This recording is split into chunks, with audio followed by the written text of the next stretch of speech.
종부세 고지서 받으신 분 계십니까? 뭐 집값 요즘에 계속해서 올라간다고 하고 또 여기에 맞춰서 공시 가격도 대폭 좀 인상이 됐습니다.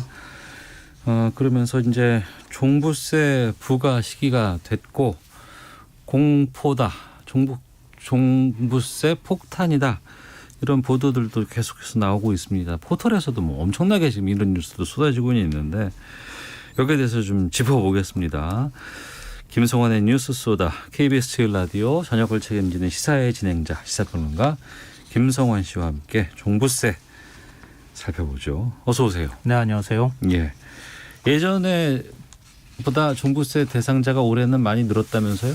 네, 맞습니다. 뭐 늘어난 건 분명하고요. 예. 지난해보다 25% 15만 명 정도가 늘어났습니다. 네. 납부 대상자를 따지면은 지금 지난달 국세청이 공지를 했거든요. 네. 우리가 납세 고지서를 발송한 사람이 이만큼 됩니다. 근데 그게 74만 4천 명 정도가 됐어요. 74만 명 정도가 종부세 고지서를 받는 분들이에요? 네, 그렇습니다. 그러니까 지난해보다 한 15만 명 정도가 늘어난 겁니다. 네. 총 고지세액도 4조 2,600억 원 정도, 지난해보다 9,200억 정도가 지금 증가를 했습니다. 이것도 네. 27% 정도 증가한 수치입니다.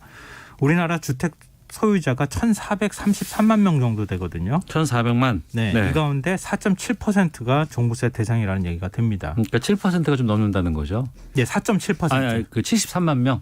예. 네. 알겠습니다. 그러니까 뭐 종부세 대상이 아닌 사람이 95%, 종부세 대상이 한 5% 이렇게 된다고 생각하시면 되고요. 예. 서울이 또 관심이 좀 더 많이 가잖아요. 아무래도 네네. 고가주택이 많이 몰려 있으니까 국토교통부가 국민의힘 배현진 의원에게 제출한 자료를 보면 납부 대상자의 대부분은 서울에 집중돼 있습니다. 네. 서울은 지난해 20만 3천여 가구였는데 올해 28만 가구로 8만 가구 정도 지금 대상 가구가 늘었는데요. 네. 약 38%가 지금 증가한 겁니다. 구별로는 아무래도 고가 아파트가 집중된 강남 3구가 압도적으로 많은데요. 네. 전체 20만 6천 가구, 한 74%를 차지하고요. 마용성이라고 요즘 많이 집값이 올랐다고 하잖아요. 마포구가 7천 가구, 용산구가 1만 6천 가구, 성동구가 1만 가구 정도 육박하는 9,600 가구, 양천구가 또 많아요. 양천구가 1만 6천 가구 정도 됩니다. 정리하면 우리나라에서 집 갖고 있는 사람들 가운데 5% 미만이 종부세 대상자다. 네, 그렇습니다. 이렇게 정리하면 되겠군요. 네. 그런데 세금 많이 늘었다고 종부세 폭탄이라는 거 계속해서 나오고 있는데 정말 폭탄 맞았어요? 이 언론 보도 사례를 제가 한 두 가지 정도 들어드리려고 하는데요. 예. 한 언론 사례부터 말씀드리면요. 신한은행 부동산투자자문센터가 시뮬레이션을 했다. 그러면서 기사를 보도한 겁니다. 네. 서울 서초구 아크로 리버파크 전용 면적 84제곱미터 보유자의 종부세가 작년에 282만 원에서 올해 494만 원으로 껑충 뛰었다. 네. 강남구 레미안 대치팰리스 114제곱미터는 402만 원에서 694만 원으로 올랐다. 액수만 보면 많이 오른 것처럼 보이죠. 그러니까 200만 원, 뭐 290만 원 다 이렇게 올랐네요. 네. 또 하나의 사례, 그러니까 첫 번째 사례 잘 기억해 두시고요. 또 네. 하나의 사례는 이제 또 다른 신문이 보도한 거예요. 강남 30평대 보유세 1,000만 원 시대가 됐다. 월세 100만 원을 내는 셈이다. 그러면서 집 한 채 가진 죄로 매달 100만 원 가까운 월세를 나라에 갖다 바치는 꼴이다. 이런 불만까지 전했습니다. 네. 서울 서초구 반포동 반포자이 전용 면적 84제곱미터를 보유한 1주택자가 네. 올해 보유세로 1,082만 원을 낼 전망이다. 지난해 740만 원을 냈는데 네. 342만 원이 늘어나 46%가 증가한 것이다. 이렇게 보도를 했습니다. 제 두 개의 보도를 말씀드렸잖아요. 네. 두 보도의 공통점과 차이점이 뭔지 혹시 포착하셨어요? 아크로 리버파크나 반포자이는 상당히 비싼데요, 여기가. 그리고 정말 요지의 금싸라기 이 주택이고, 그죠? 네, 맞습니다. 어. 그게 바로 공통점인데요. 예. 현재 이 아파트의 시세가 얼마인지는 공개하는 언론을 제가 못 찾아봤어요. 공개하지를 않아요. 예, 예. 종부세 늘어난 것만 씁니다. 액수가. 예.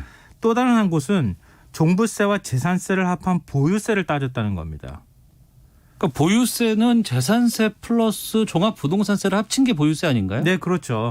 예. 근데 보유세는 그러니까 재산세는 네. 다른 사람들도 다 내는 거예요. 그럼 모든 사람들이 내요. 네. 그 어떤 갖고 있는 사람들은 그럼요. 집 갖고 있는 사람은 다 재산세를 내는 거니까요. 예, 예. 거기에 종합부동산세를 하나 더 얹어서 보유세 개념으로 얹어서 내는 것인데 그 두 가지를 합칩니다.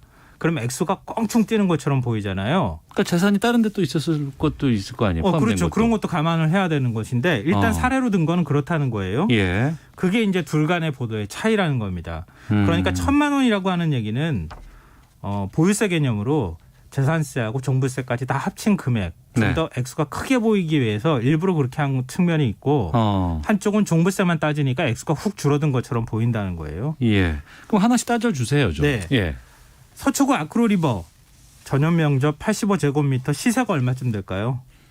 85제곱미터면 굉장히 비싼 곳인데요. 예. 평당 1억 원이 넘는 아파트입니다. 네. 최근 매매가가요 34억 5천만 원이었습니다. 85제곱미터면 국민주택 규모인데 이게 34억이 넘는다고요? 전용 면적이 그러니까 실제 분양 면적은 30평대 초반이 되겠죠. 그렇죠. 예. 전세가 18억 4,500만 원입니다. 전세가? 예. 이곳이 종부세로 올해 494만 원을 냈다는 얘기예요. 예. 34억 원 주택 갖고 있는데요. 강남구 레미안 대치팰리스 전용 면적 114제곱미터는 얼마쯤 될 것 같으세요? 이건 면적이 넓으니까 좀 더 비싸겠죠? 더 비싸겠네요. 41억 7천만 원입니다. 전세가 22억 원이에요. 예. 이곳이 종부세로 694만 원을 부과받았다는 얘기입니다. 또 다른 언론이 사례로 언급한 반포동 반포자이 전용 면적 85제곱미터는 어떨까요? 네. 시세가 21억 5천만 원이고요. 전세가 10억 원에 육박합니다. 이 아파트의 6개월 전 시세를 제가 찾아보니까 19억 5천만 원입니다. 6개월 전에 19억인데 지금 21억이면은 2억 올랐네요. 6개월 네. 만에. 근데 종부세가 지난해에 비해서 342만 원 늘었다는 얘기입니다. 글쎄요. 사는 사람들 입장에서는 불만이 좀 있겠죠. 세금이 늘어났으니까. 예. 그런데 집값이 이렇게 계속 뛰어서 올라가는 상황에서 자신이 얻을 수 있는 이익은 다 빼고 세금 네. 늘어나는 것만 얘기하는 게 이게 말이 되는가라는 생각 들고요. 언론이 보도할 때 왜 이런 것들을 친절하게 보도하지 않는가. 그리고 또 제가 지금 말하지 않은 게 또 있습니다. 뭘 또 말씀하셨어요? 언론이 보도하지 않는 불친절하게 보도하는 사례가 또 있는데요. 예. 주택의 경우에 6억 원을 넘기면 과세 대상이잖아요. 이 신문은 이 전망이라는 표현을 사용했어요. 네. 지금 그 세금 따질 이렇게 때. 나올 것이다. 나올 전망이다. 예. 왜 그러냐면 각종 공제 혜택이 있기 때문이에요. 네. 60살 이상 고령자하고 장기 보유 공제 혜택이 지금 있습니다. 네. 그러니까 앞서 말씀드렸던 그 전망이라고 하면서 1,000만 원 넘는다고 얘기한 거는 공제 혜택을 빼고 얘기한 거예요. 제가 보니까. 보유 기간이 길수록 네. 소유자 연령이 많을수록 공제 혜택이 커지는데요. 예를 들어서 65세 이상이다. 그러면 65세다. 그러면 네. 60살 이상 고령자에게 종부세에서 10에서 30%를 깎아줍니다. 네. 5년 이상 보유자에게는 또 20에서 50%를 또 깎아줍니다. 그래요? 예. 고령자 장기 보유 공제를 모두 받으면 종부세의 70%를 감면받을 수 있습니다. 그러니까 앞서서 만약에 400만 원 종부세를 내야 된다고 했을 때 네. 장기 보유랑 고령자를 깎아준다고 하면은 200만 원 밑으로 한참 떨어질 수도 있다는 얘기네요. 그럼요. 300만 원도 더 깎이는 거죠. 거기서 한 100만 원 정도 날 가능성이 있는 거죠. 네네. 근데 그런 건 감안 안 하고 그냥 그렇죠. 가장 전망이라고 최고치만 얘기를 거죠. 하고 있다. 네, 맞습니다. 예. 국세청이 공개한 사례를 보면요. 공시 가격 16억 4,700만 원인 집을 81년생이 4년 보유하면 공제 혜택이 없는 거죠. 예. 보유세로 270만 9천 원을 내야 하는데요. 네. 고령자 장기 보유 공제를 받으면 70% 공제받아서 81만 2천 원만 내면 됩니다. 네. 이것만 있느냐? 또 있어요. 부부가 공동 명의로 아파트를 보유한 경우가 많아요. 네네. 왜냐하면 이명박 정부 때 헌재까지 가서 각자 재산으로 종부세 부과해야 된다고 결론이 났거든요. 예. 각자 6억 원씩 총 12억 원을 공제받을 수 있어요. 단독 명의로 주택을 한 채 소유한 경우보다 공제액이 3억 원이 더 많습니다. 네. 그럼 또 그게 또 빠질 거 아니에요? 그런 것들은 언론에서 잘 보도하지 않습니다. 예. 그러니까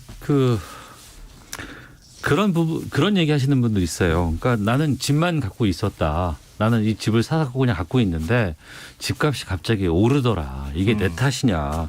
왜 이건 나는 오른 거 돈을 받아본 것도 하나도 없는데 네. 여기에 대해서 세금을 계속 내는 거는 이거 문제되는 거 아니냐. 정부가 부동산 그 정책 잘못 만든 거 아니냐. 이렇게 반론 내지는 분들이 그런 있는데. 말은 있을 수 있죠. 그렇게 얘기하는데요. 거기에도 뭔가 우리가 생각하지 않은 부분들, 언론이 잘 얘기하지 않는 부분들이 있어요. 예.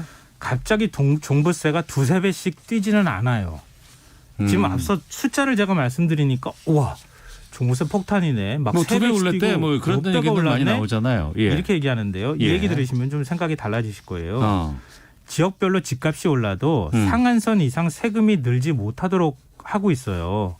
그러니까 일반적인 1주택과 2주택은 1.5배. 예. 기존에 내가 세금 냈던 거에서 1.5배 이상 세금을 더 이상 부과하지 않습니다. 조정 대상 지역 2주택은 2배, 네. 3주택 이상은 3배입니다. 그러니까 조정 대상 지역이라 할지라도 1주택일 경우에는 네. 지난해 냈던 세금보다 1.5배 이상 세금이 안 나온다는 얘기예요.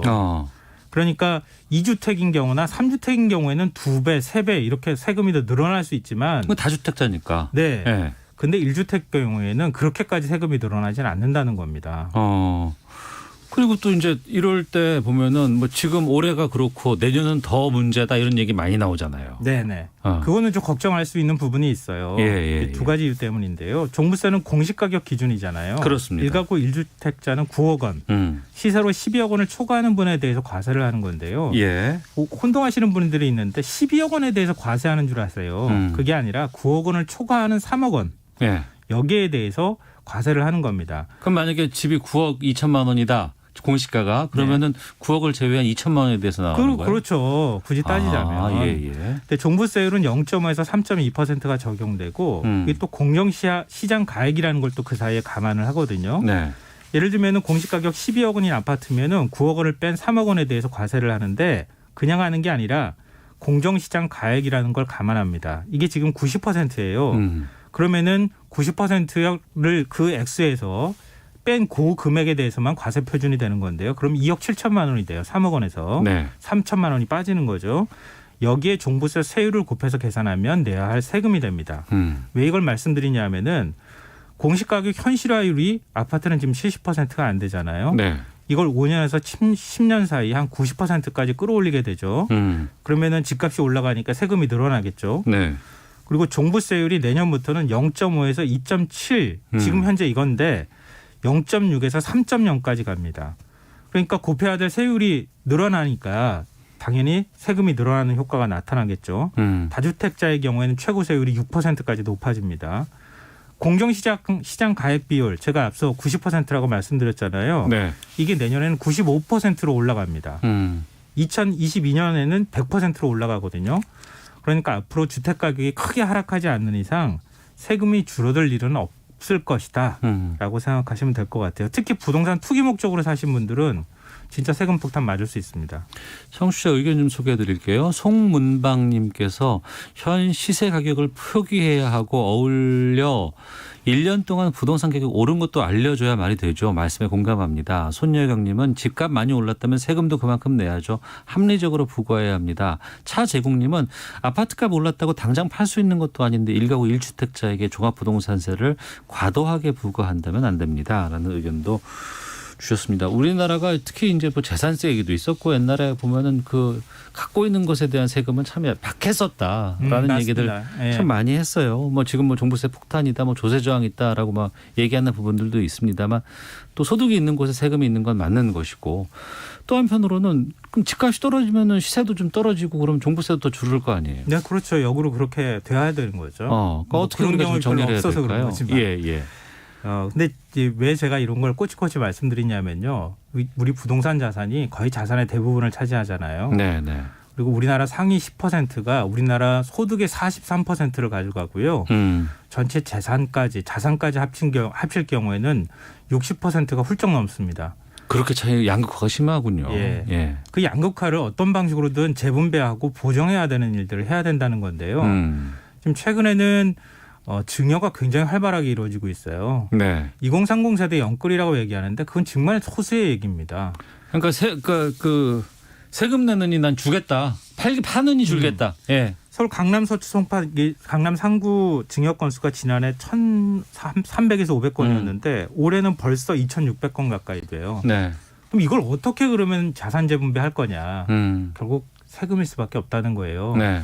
그런 부분들 우리가 간과하고 자꾸 세금 늘어난다고만 생각하면 우리 사회의 소득 재분배, 자산 재분배는 아마 요원할 겁니다. 네, 알겠습니다. 그런 걸 좀 언론들이 좀 제대로 좀 다뤄줬으면 참 좋겠다는 생각이 드는데. 자, 시사평론가 김성환 씨와 함께했습니다. 고맙습니다. 네, 고맙습니다. 오태훈의 시사본부 마치겠습니다. 내일 뵙겠습니다. 안녕히 계십시오.